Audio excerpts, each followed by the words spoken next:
Magandang umaga, ngayon po araw ng Martes, February 27, 2024. Narito po muli ang update sa lagay ng panahon. Ayon po sa Pag-asa, sa kasalukuyan patuloy pa rin na umiiral ang hanging amihan o northeast monsoon at nakakaapekto sa Luzon.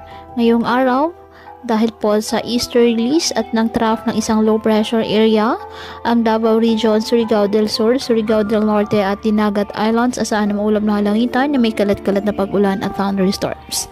Ang Cagayan Valley, Aurora at Quezon asahan na maulap na halangitan na may mahihinang pag-ulan dahil po sa amihan, at ang nalalabing bahagi ng Luzon kasama na po ang Metro Manila, bahagyang maulap hanggang sa maulap na halangitan with isolated light rains dahil pa rin po sa northeast monsoon. At ang nalalabing bahagi ng ating bansa, apektado po ng easterlies at ng mga localized thunderstorms.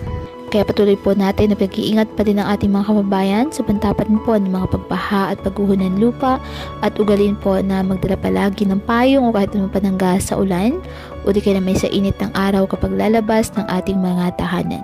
At yan po muna ang update sa lagay ng panahon ngayong araw. Muli, patuloy po tayo na mag-ingat at palaging tandaan, God loves you. Stay safe and God bless.